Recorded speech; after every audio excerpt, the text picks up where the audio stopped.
मी आहे गुलमोहर.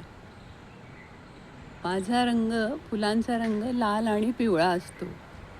माझ्या झाडाची उंची 30 ते 40 फुटापर्यंत असते.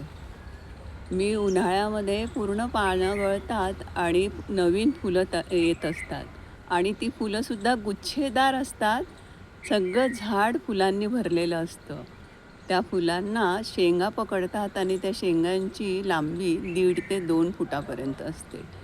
माझे झाडांची फुलं मात्र आंबट गोड असतात आणि त्यामुळे सगळे लहान मुलं खातात. सकाळी या फुलांचा सडा खाली पडलेला असतो. या फुलांची आंबट गोड असल्यामुळे काही लोकं भाजीसुद्धा करतात आणि आवडीने खातात.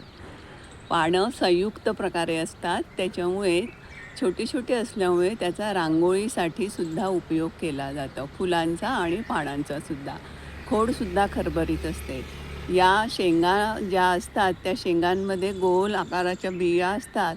त्या बियांचा गर जर तुम्ही रात्री गरम पाण्यात पिला, तर तुमचं सकाळी पोट साफ होतं आणि त्याच आयुर्वेदामध्ये त्या बियांपासून तेल तयार करतात आणि ते तेल आपल्या गुडघ्यांना, पायाला लावण्यासाठी म्हणजे जिथे सांधेदुखीचा त्रास होतो, तिथे उपयोग केला जातो. या खोडांचा, फुलांचा, पानांचा आयुर्वेदामध्ये औषधी तयार करण्यासाठी याचा उपयोग होत असतो. सगळ्यांना कामात येणारं असं हे झाड आहे आणि औषध तयार करण्यासाठी, थंडावा देण्यासाठी आणि आनंद देण्यासाठी हे फूल आहे. हे असं खोड असते, म्हणजे पांढुरकं असं, पूर्ण काळपट नसते, पांढुरकं असं खोड असतं आणि गुच्छेदार फुलं असतात. असा मी गुणकारी आहे. सगळे माझ्याकडे जेव्हा उन्हाळ्यामध्ये सगळ्या झाडांना फुलं नसतात, तेव्हा मी मात्र बहरलेला असतो आणि त्यामुळे माझ्यावरती लेखकाने, कवीनी एक छानशी कविता तयार केलेली आहे. तीच कविता सांगते मी तुम्हाला.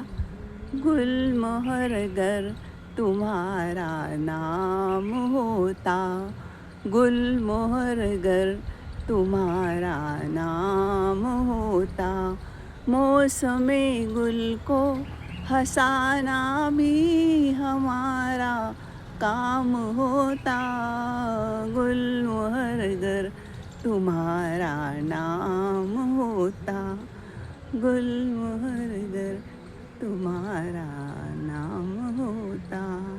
आणि माझं हे सौंदर्य बघून सगळ्या रस्त्यांवरती वगैरे दोन्ही बाजूला केरळामध्ये गेले तर दोन्ही बाजूला ही झाडं लावलेली असतात, पुण्यालासुद्धा लावलेली असतात आणि सगळे औषधी गुण माझ्यामध्ये असल्यामुळे मी नेहमी कामाचं आहे. तर तुम्ही काय करायचं, त्या झाडाच्या शेंगांमधली बी काढायची आणि जिथे जागा मिळेल तिथे लावा आणि तुम्ही सौंदर्याने भरून जा.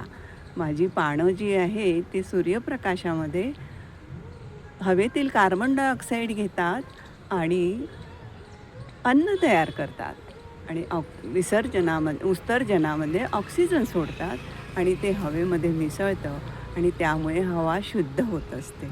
मी सगळ्यांना हसवणारा आहे. त्याच्यामुळे तुम्ही एक काम करा, बी लावा, झाडे लावा, झाडे जगवा.